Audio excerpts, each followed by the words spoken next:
নমস্কার বন্ধুরা, আশা করি সবাই ভালো আছেন। তো বন্ধুরা, এখন যে সিনেমাটা নিয়ে কথা বলবো, এই সিনেমাটা আমাকে রিকোয়েস্ট করেছে আমার একজন সাবস্ক্রাইবার বন্ধু। সে আমাকে সিনেমাটা নিয়ে কথা বলতে বলেছে। সিনেমাটার নাম হচ্ছে গুন্ডা পুলিশ এবং ছবিতে অভিনয় করেছেন ইলিয়াস কাঞ্চন এবং মান্না, আফজল শরীফ, তারপরে মিজু আহমেদ, রাজীব সহ আর অনেকে।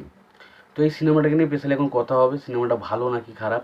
সিনেমাটার পরিচালক হিসেবে কাজ করেছেন হচ্ছে শওকত জামিন। তো সিনেমাটা কেমন, ভালো নাকি খারাপ? দেখুন, এই সিনেমাটা আমার কাছে একটা ডিসেন্ট সিনেমা লেগেছে, খুব ভালো সিনেমা কিন্তু মনে হয়নি।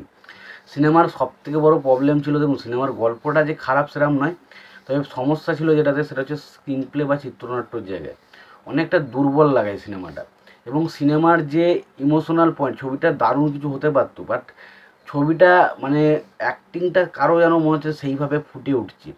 এবং এখানে মান্নাকেও বেশি ওভার দ্য টপ অ্যাক্টিং করানো হয়েছে। তো সিনেমাটা দেখুন, আমার কাছে, আমি মান্নার সিনেমা এমনি খুব ভালোবাসি, বাট আমার কাছে কিন্তু সিনেমাটা একটা ডিসেন্ট সিনেমা লেগেছে। খুব একটা আহামরি বা দুর্দান্ত কিছু সিনেমা কিন্তু মনে হয়নি।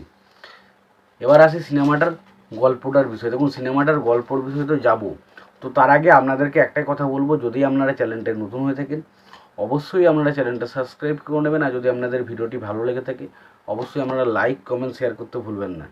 তো দেখুন, প্রথমত আমি যে বিষয়টা নিয়ে কথা বলবো, তো এই সিনেমার গল্প, পরিচালক, প্রযোজক এবং সঙ্গীত পরিচালক হিসেবে কারা কাজ করছে সেই বিষয়টাকে দেখে নেব এবং তারপর নয় সিনেমাটার বিষয়ে আলোচনায় যাব। তো ছবির পরিচালক হিসেবে কাজ করেছেন হচ্ছে শওকত জামিন। ছবিটার প্রযোজক হিসেবে কাজ করছেন মোহাম্মদ শরীফুদ্দিন দীপু। ছবিটার চিত্রনাট্যের কাজ করেছেন শওকত জামিন। ছবিটার কাহিনী হিসেবে কাজ করছেন মোহাম্মদ শরীফুদ্দিন এবং ছবিটার সুরকার হিসেবে কাজ করেছেন আহমেদ ইমতিয়াজ বুলবুল। এবং ছবিটার রান টাইম নিয়ে যদি কথা, ছবিটার রান টাইম হচ্ছে 145 মিনিট মতো। এবং ছবিতে অভিনয় করছেন ইলিয়াস কাঞ্চন, দিতি, মান্না, সন্ধ্যা, সঞ্জয়, তৃষ্ণা, রাজীব, আহমেদ শরীফ, মিজু আহমেদ, নাসির খান, মিশা সওদাগর, ডলি জহুর, ববি সহ আর অনেকে। তো এখানে আমরা দেখতে পাই আর কি শাকিব খানের বাবা, শাকিব খান বলছি, সরি আর কি মান্না এবং ইলিয়াস কাঞ্চন, তারা হচ্ছে একে অপরের ভাই দাদা, এবং তার বাবা প্রচণ্ড বড় লোক, একজন বড় ব্যবসাদার। এবং তার দুই ভাই রয়েছে, যে ক্যারেক্টারটা প্লে করেছে হচ্ছে নাসির খান এবং অবশ্যই রাজীব।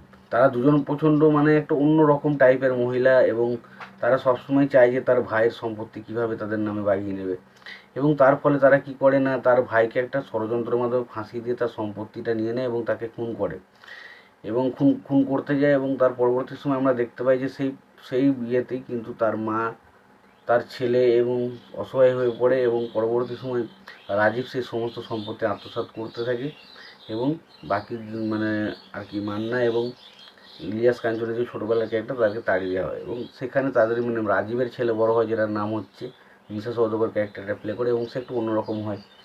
এবং তারপর দেখা যায় যে মিশা সওদাগর এবং আর কি ইলিয়াস কাঞ্চন, তার দুজনে একে অপরের বিরোধিতায় চলে যায়। একজন পুলিশ হয়, একজন মানে গুন্ডার হয়। এবং তারপর কিভাবে তারা বাবার হত্যার প্রতিশোধ নেয়, তার বাবার ওপর হওয়া বা মায়ের ওপর হওয়া অত্যাচারের প্রতিশোধ, সেটা নিজের সিনেমা, যেটার নাম হচ্ছে গুন্ডা পুলিশ। তো ভালো সিনেমার মধ্যে অ্যাকশন রয়েছে ভরপুর।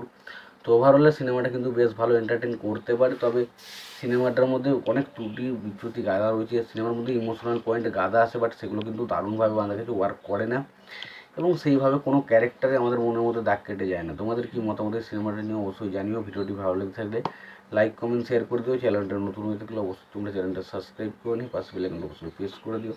ভালো থেকো, সুস্থ থেকো, দেখাচ্ছে পরে।